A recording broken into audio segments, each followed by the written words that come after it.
আগে সংস্কার পরে নির্বাচন বলছে জামায়াত। জাতীয় নেতারা থাকতে বৈষম্য বিরোধীরা বিদেশি নেতাদের অনুসরণ করছে কেন বললেন আলাল। জানাবো ছাত্রদের নতুন দলের আদর্শ কি হবে এবং সর্বশেষ জানাবো সব পজিটিভ সিদ্ধান্তকে স্বাগত জানাবে জামায়াত বলছেন মোহাম্মদ তাহের। এতক্ষণ শুনছিলেন সংবাদ শিরোনাম, এবারে বিস্তারিত। তবে তার আগে অনুরোধ থাকবে আমাদের চ্যানেলটি সাবস্ক্রাইব করে বেল আইকনটি ক্লিক করুন। আগে সংস্কার পরে নির্বাচন বলছে জামায়াত। বাংলাদেশ জামায়াত ইসলামীর কেন্দ্রীয় নায়েবে আমির ডক্টর সৈয়দ আব্দুল্লাহ মোহাম্মদ তাহের বলেছেন, আমরা জাতীয় ঐকমত্য কমিশনের উদ্যোগকে স্বাগত জানিয়েছি। অন্তর্বর্তী সরকারের সব পজিটিভ সিদ্ধান্তকে স্বাগত জানাবে জামায়াত। মোহাম্মদ তাহের বলেন, সংস্কার কমিশনের চূড়ান্ত ব্যবস্থার পরে যথাশীঘ্রই নির্বাচনের প্রস্তুতির বিষয়ে আমরা আহ্বান জানিয়েছি। আজকে খসড়া আলোচনা হয়েছে। এ বিষয়ে আবার ঐকমত্য কমিশনের সঙ্গে মতবিনিময় হবে, সেখানে আমাদের মূল প্রতিক্রিয়া জানাবো। নির্বাচনের বিষয়ে তিনি বলেন, আমরা বলেছি আগে সংস্কার বিষয়গুলো আসুক, আমরা ঐকমত্য হই, এরপর নির্বাচনের বিষয়ে আসব। প্রধান উপদেষ্টা বলেছেন ডিসেম্বরের মধ্যে নির্বাচন, আমরা দেখি সেটা কতটুকু এগোয়। জাতীয় নেতারা থাকতে বৈষম্য বিরোধীরা বিদেশি নেতাদের অনুসরণ করছে কেন বললেন আলাল। মাওলানা আব্দুল হামিদ খান ভাসানী, শেরে বাংলা একে ফজলুল হক, হোসেন শহীদ সোহরাওয়ার্দী, বঙ্গবন্ধু শেখ মুজিবুর রহমান ও জিয়াউর রহমানের মতো জাতীয় নেতাদের রেখে বৈষম্য বিরোধী আন্দোলনের নেতারা বিদেশের নেতাদের অনুসরণ করছে বলে মন্তব্য করেছেন বিএনপি চেয়ারপারসনের উপদেষ্টা মোয়াজ্জেম হোসেন আলাল। মোয়াজ্জেম হোসেন আলাল বলেন, বাংলাদেশের রাজনৈতিক ইতিহাসে মাওলানা ভাসানী, শেরে বাংলা একে ফজলুল হক, শহীদ সোহরাওয়ার্দী, বঙ্গবন্ধু শেখ মুজিবুর রহমান এবং শহীদ জিয়ার মতো নেতারা আছেন। তাদের আদর্শ থাকার পরেও তরুণরা কেন বাইরের নেতাদের অনুসরণ করছে, এ বিষয়টি জাতির সামনে পরিষ্কার করা প্রয়োজন, না হলে ভবিষ্যৎ প্রজন্ম বিভ্রান্তিতে থাকবে। 5ই আগস্ট শেখ হাসিনার পতনের পর আন্দোলনের সামনে থাকা তরুণ ছাত্র নেতৃত্ব ফেব্রুয়ারির 3য় সপ্তাহে নতুন রাজনৈতিক দল গঠন করতে পারে।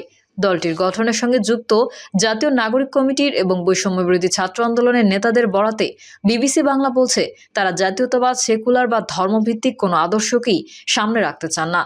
এই নেতারা একটি মধ্যপন্থী দল গঠনের কথা বলছেন বেশ কিছুদিন ধরে।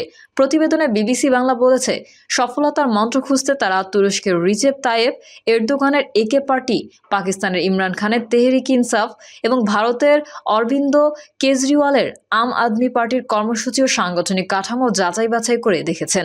বিএনপি নেতা আলাল বলেন, তুরস্কের এরদোয়ানের একে পার্টি, পাকিস্তানের ইমরান খানের তেহরিক ইনসাফ এবং ভারতের কেজরিওয়ালের আম আদমি পার্টি, এগুলোর কোনোটাই বাংলাদেশের ভৌগোলিক পরিসীমার মধ্যে নয়। অথচ বৈষম্য বিরোধী আন্দোলনের নেতারা এই 3টি দলের আদলে তাদের দল ও ভবিষ্যৎ কর্মসূচি নির্ধারণ করছে।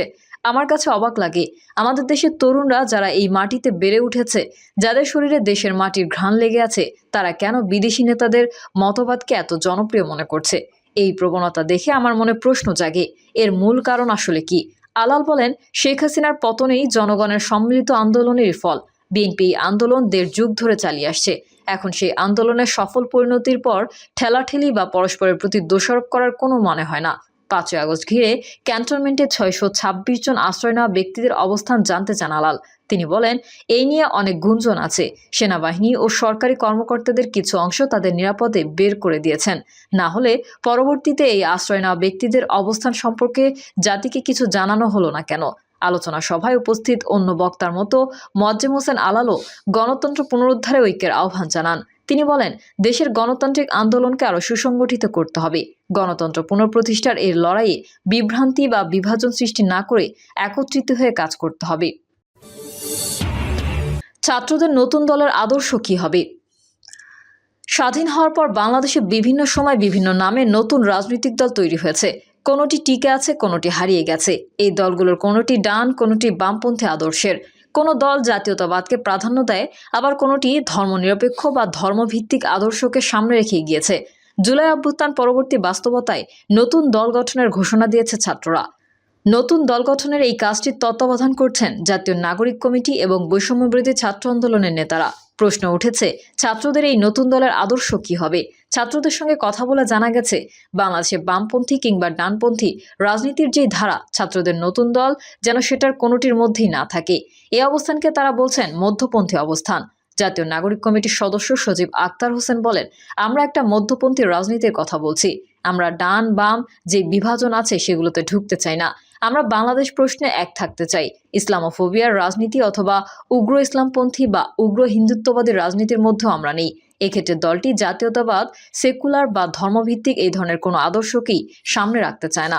জাতীয় নাগরিক কমিটির যুগ্ম আহ্বায়ক আলী আহসান জুনায়েদ বলেন, আমরা এখানে সাম্য, ন্যায় বিচার ও সুশাসনের কথা বলছি, এটাকেই হাইলাইট করতে চাই।